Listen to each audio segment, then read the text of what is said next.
Health Policy Implementation Presentation by Julie Kranz for HSA 5200, Healthcare Policy, Ethics, and Laws. Allocative health policy are policies that benefit one group or organization over another. They may target the society as a whole to provide benefits. An example of this type of policy is utilizing monies from a wealthier population to provide services for the underinsured or uninsured, or by taxing the public to provide free health insurance to those who are unable to afford it otherwise. Some examples of allocative health policy are the government funding medical research to improve health services and outcomes to patients, Medicare, Medicaid, prevention and wellness services, access to county health departments, free immunizations, and state children's health insurance program. Regulatory health policies are utilized by government agencies to ensure safety and to regulate health professionals, workers, and health insurance companies. If regulations or policies are not followed, the government can impose sanctions against the entity or individual to ensure standards are met. Some examples of regulatory health policy are the requirement of medical professionals to be licensed in order to work, accreditation processes that hospitals follow through various organizations to ensure standards are being met, such as the Joint Commission on Accreditation of Healthcare Organizations, state insurance departments regulating health insurance companies to halt overcharging of services or denying coverage to consumers, the Centers for Medicare and Medicaid overseeing regulations related directly to the healthcare system and ensuring compliance to the Health Insurance Portability and Accountability Act. The Agency for Healthcare Research and Quality conducts research aimed at improving the quality of healthcare, reducing costs, and addressing patient safety and medical errors.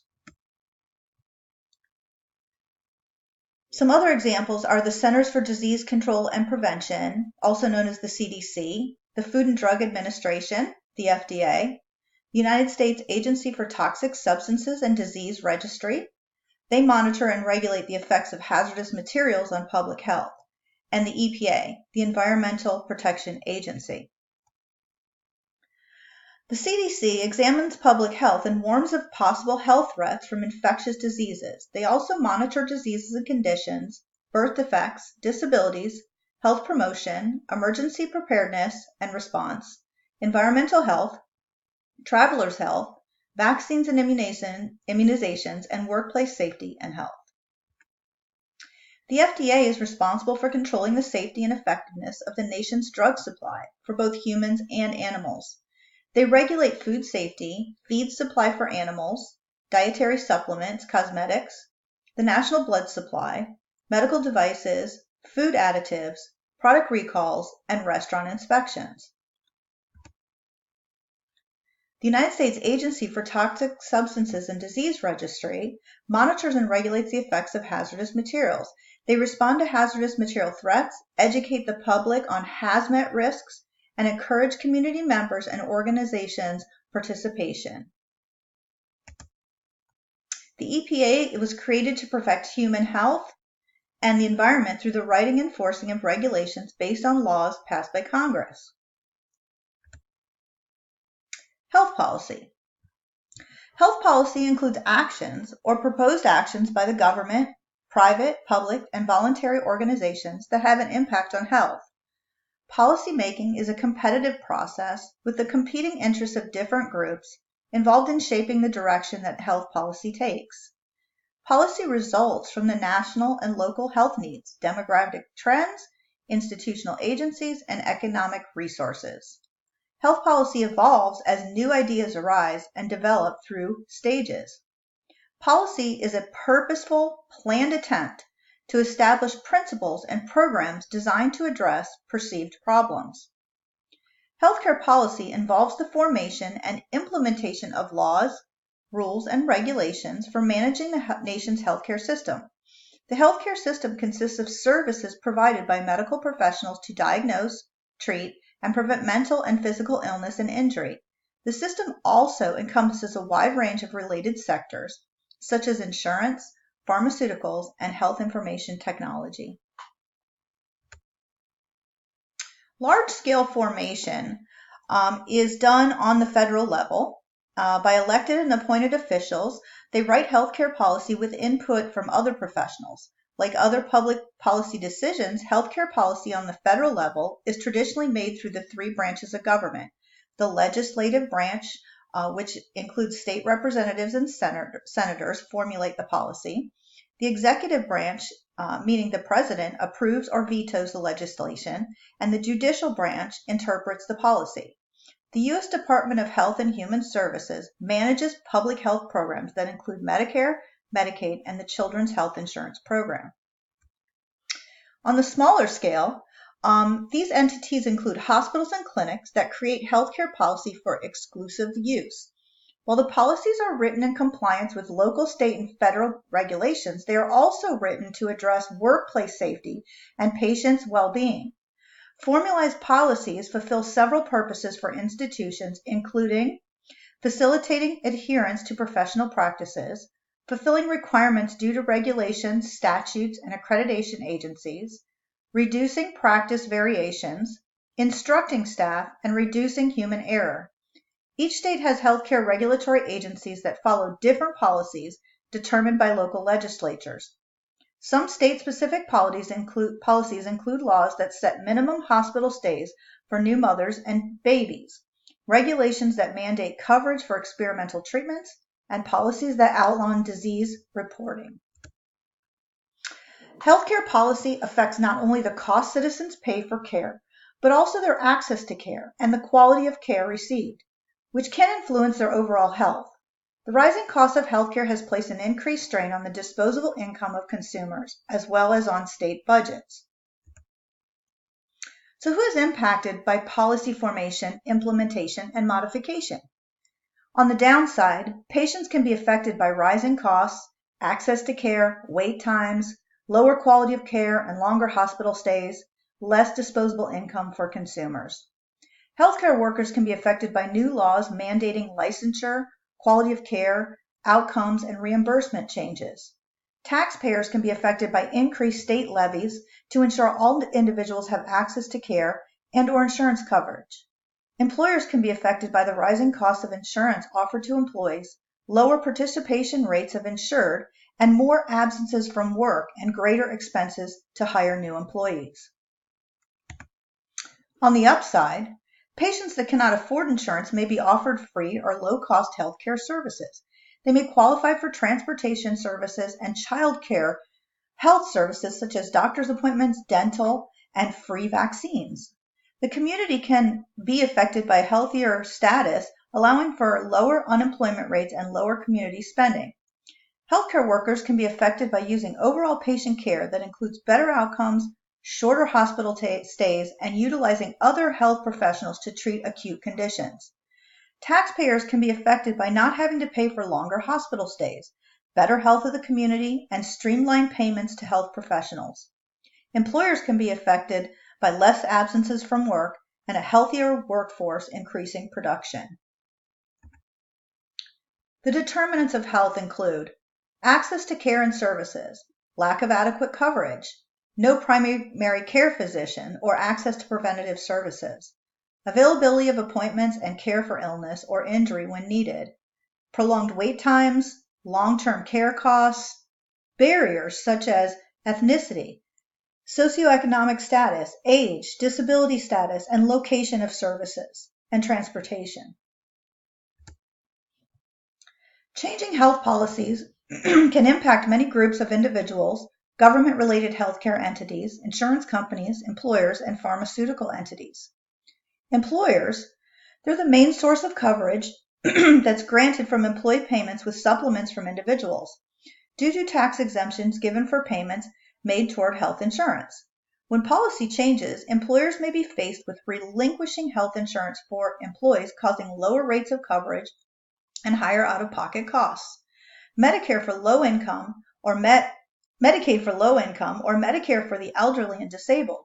If coverage for these services is capped or exhausted by policy changes, many individuals will be left without preventative services and major health care, Many Americans rely solely on these services for health.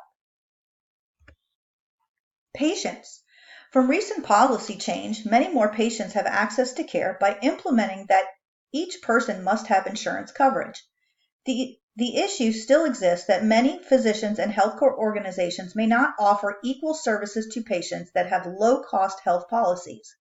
Finding a physician that offers to accept Obamacare policies as coverage may be located far from the hometown of the individual, causing patients to utilize local care such as health departments, or even going without care and preventative services due to cost. The baby boomers and the disabled population. As Medicaid and Medicare enrollment continues to increase, many Americans may be faced with higher taxes to keep up with the cost of servicing these patients. Policies that cut these programs could cause individuals access to care and lower overall health. Insurance. As more individuals gain coverage, there's been less competitive rates for buyers of coverage. New laws have given the insurance companies the upper hand in fixing rates for patients. As rates continue to increase, there may be less patients covered.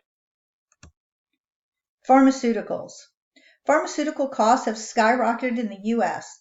Due to this, many insurance companies and government-run programs have implemented restrictions on brand-name medications or only allow patients to receive their medications from a mail-order pharmacy.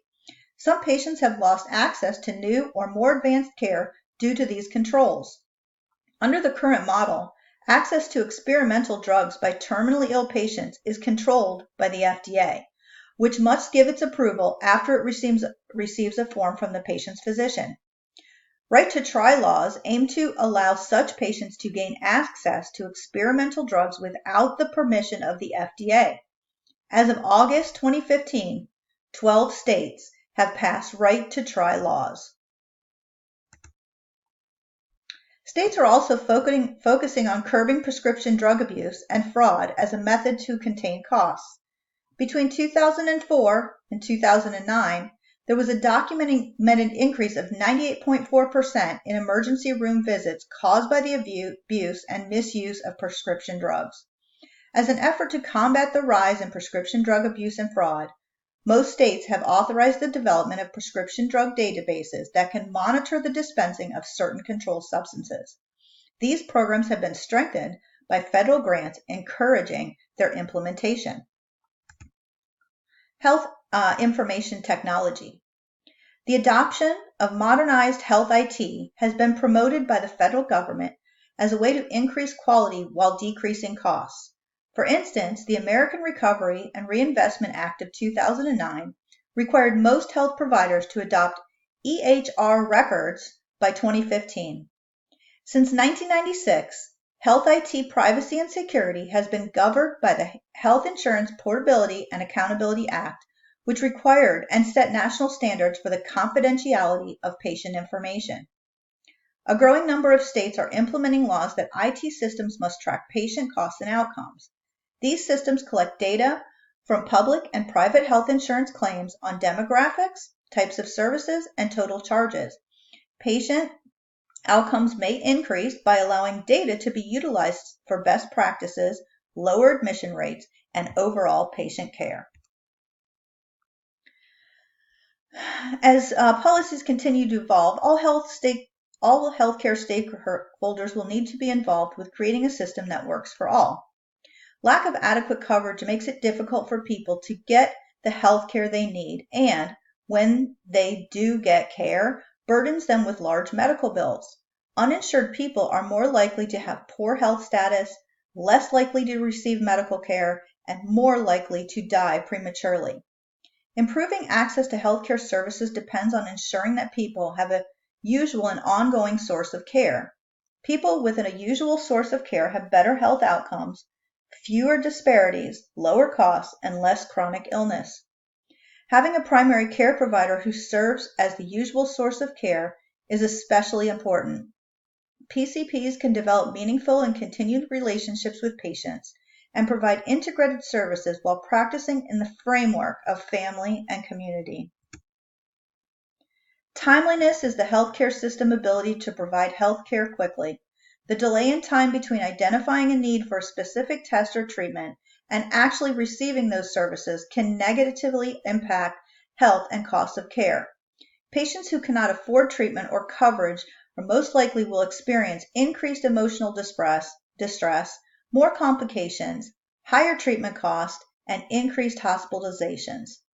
Actual difficulties or delays in getting care when patients are ill or injured will likely reflect significant outcomes such as decreases in patient satisfaction levels, increases in the number of patients who leave offices or hospitals before being seen, and longer or more frequent hospital stays. Thank you.